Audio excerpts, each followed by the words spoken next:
Hi everyone, it's Sandra, and this is Eat My Shorts, one of my indoor worm bins. In this video, I'm going to be feeding some foods that tend to stick around a little bit longer in your worm bin. Some onion peels, a whole apple, and some avocado shells. And I'm going to tell you my guess to why they stick around. In the meantime, let's look at these gorgeous worms. I'm also going to feed about 30 prawn shells. And so at the end of the video, I'm going to bring you back and show you the results of this feeding 10 days later. So stay tuned. As you can see, this bin is building up a healthy population of worms. The material is not that deep, and you can see that it's highly processed. Despite there being still a lot of leaf stems, there's not a lot for the worms to get their teeth into. Well, if they had teeth, look at how gorgeous they are. So I'm going to have to bulk this bin up today, and I'm going to do so while I give that atypical feeding that I described. Because the material is getting a little bit processed, that means the castings have a tendency to compress with the moisture. So I just want to make sure that I give the bin a full aeration before I do the feeding. I've settled into a pattern of coming into these bins about every 10 days to 2 weeks, and it really seems to be working well. That seems to be enough time so that the worms aren't getting disturbed too frequently, but it also gives me a check-in so I can check for anaerobic conditions and moisture. I'm going to do a longitudinal feeding today. It gives me the ability to add more material along the length of the bin rather than just at one end. I'm just pulling out the burlap the worms are getting into. They've eaten half their burlap mat. Pulling out these leaf stems and other things that are a little bit bigger before I give the bin some carbon. I'm happy with the moisture level of this bin. So the carbon I'm going to be adding today is slightly damp, but only with a little bit of rainwater. In combination with the moisture that's going to come along for the feeding, I think that's going to be just about right. I'm just going to spread the cardboard along the full length of the bin so I can similarly spread out the feeding area. This is a large tote, so I'm really looking to significantly bulk up the bin. So the feeding today is 2 large white onions worth of peels, as well as the top and the bottom of the onion contains a little bit of onion flesh.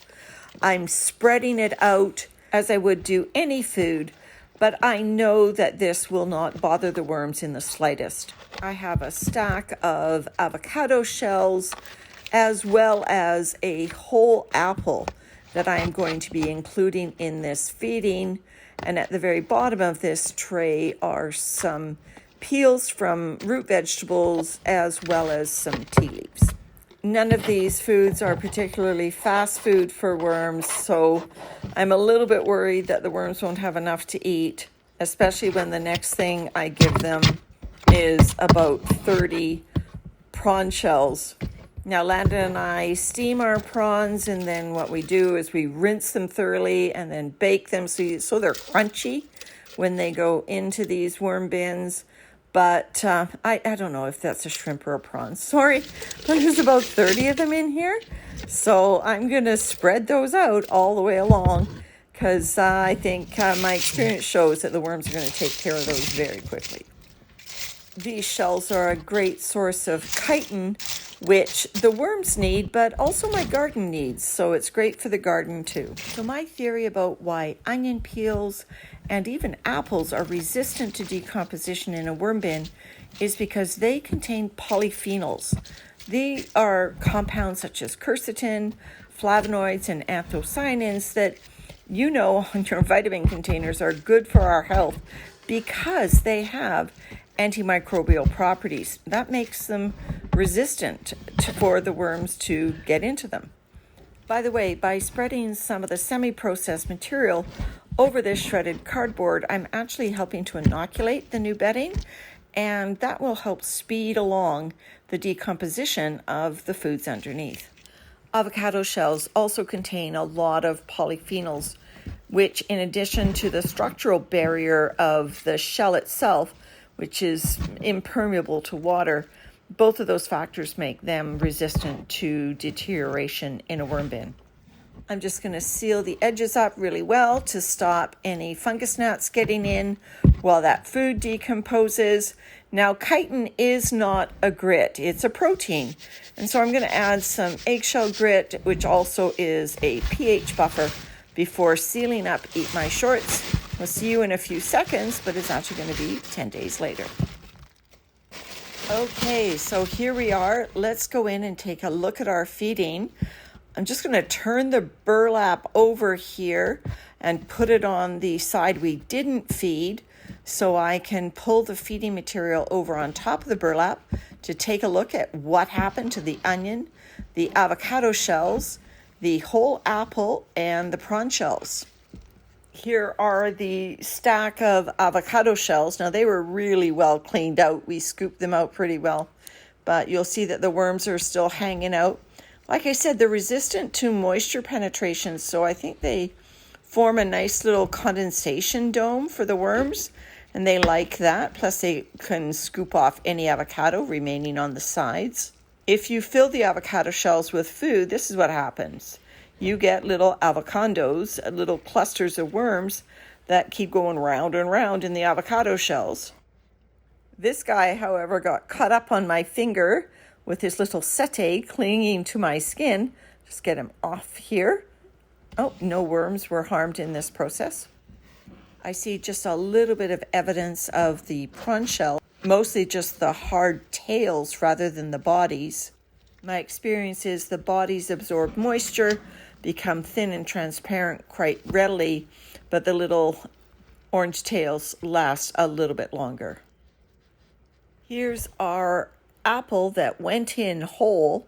It had been previously frozen though, which is going to help, but it's still going to stick around a lot longer than other fruit and vegetable.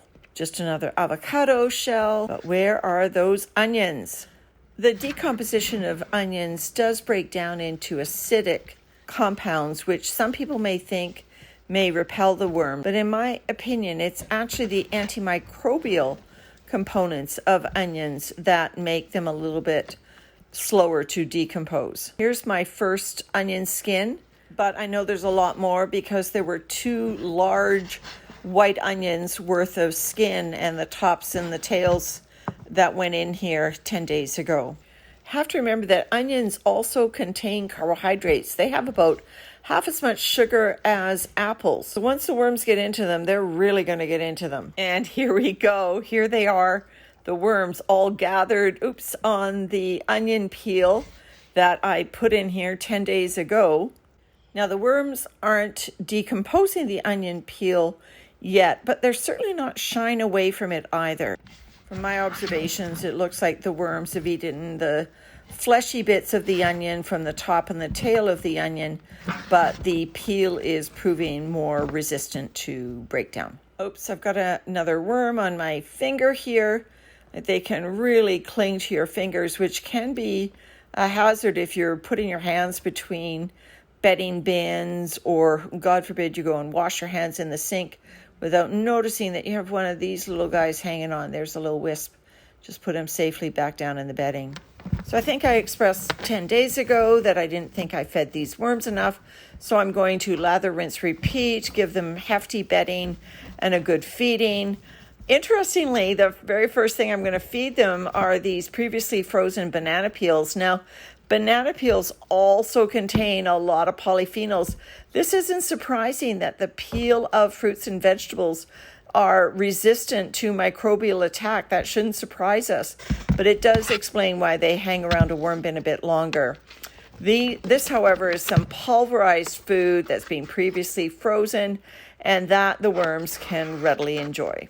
Putting the food through a food processor increases the surface area to allow the microbes to attack more quickly. However, it also releases the moisture more quickly, so be aware of that if your bin is accumulating a little bit too much moisture. Now I just have to deconstruct that old feeding and put it back on top of the new feeding.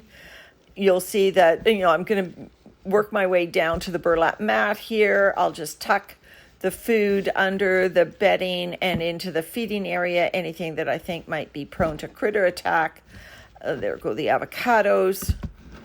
So I'm just going to tuck it under so that I can hide it from any fungus gnat invasion. Tucking these old bits of food, like these avocado shells that are more resistant to decomposition, into the new feeding area means that they will continue to be attacked by the microbes and eventually the worms.